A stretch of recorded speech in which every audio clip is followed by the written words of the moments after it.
আসসালামু আলাইকুম everyone, welcome back to my channel. আশা করি সবাই ভালো আছেন, সুস্থ আছেন। আমি আল্লাহর রহমতে ভালো আছি, সুস্থ আছি।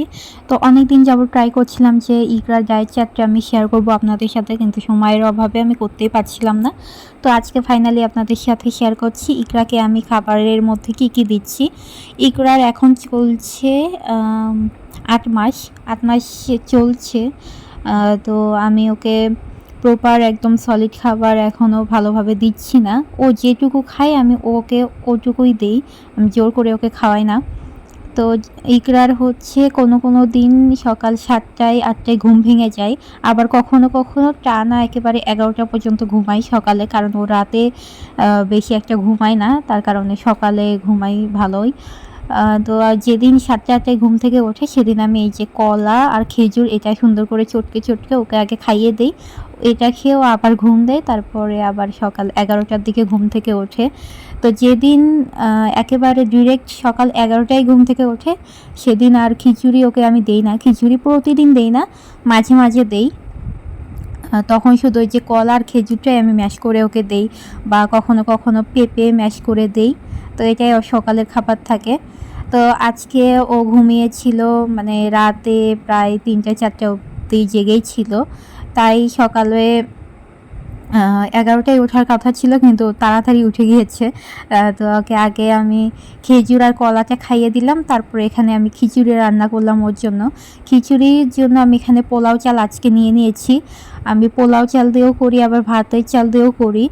পোলাও চাল খুব একটা দিতে নেই বাচ্চাদের, কারণ এতে ওদের গ্যাস্ট্রিকের প্রবলেমটা বেড়ে যায়, তার কারণে আমি ভাতের চাল দিয়েই বেশিরভাগ সময় করি। কিন্তু আজকে একটু পোলাও চাল দিয়ে করলাম। এখানে ও সকালে একদম ডিম খেতে চায় না, তাই আমি খিচুড়ির মধ্যে সবসময় ডিম দিয়ে দেই।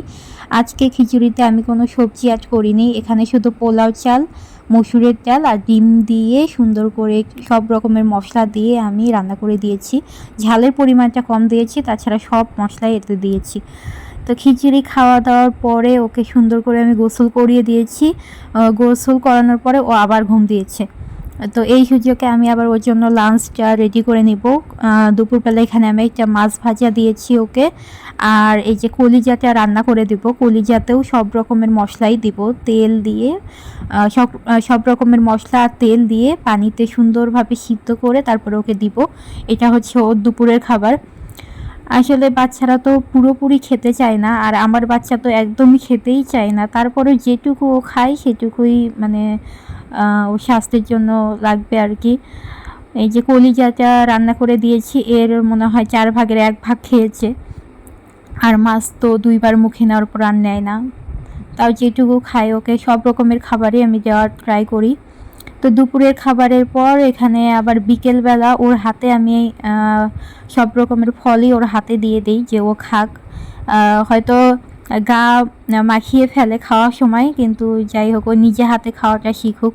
এখানে আমি কখনো বিকেলে যে ফলই বাসায় থাকে সেটাই দেই, কখনো ম্যাশ করে দেই, কখনো এভাবে ওর হাতে দেই, ও চুষে যেটুকু খেতে পারে। আর তা না হলে এই যে এনার্জি বিস্কিট দেখতে পেলেন, এটাও খুব ভালো খায়, কিন্তু এটা দেওয়া যাবে না ওর হাতে, কারণ এটা খেলে কোষ্ঠকাঠিন্য দেখা দিবে। তাও মাঝে মাঝে 2-1টা করে দেই এখন। এগুলো হচ্ছে ইকরার বিকালের খাবার গেল। তারপরে আমি ওকে ফর্মুলা মিল্ক দিয়ে সুজি বানিয়ে দেই। সুজিটা হচ্ছে ওর রাতের খাবার। ফর্মুলা মিল্ক দিয়ে বানিয়ে দেই কারণ বাচ্চাদের 1 বছর বয়স পর্যন্ত গরুর দুধ খাওয়ানো যাবে না, আর খাবারে লবণ চিনিও দেওয়া যাবে না।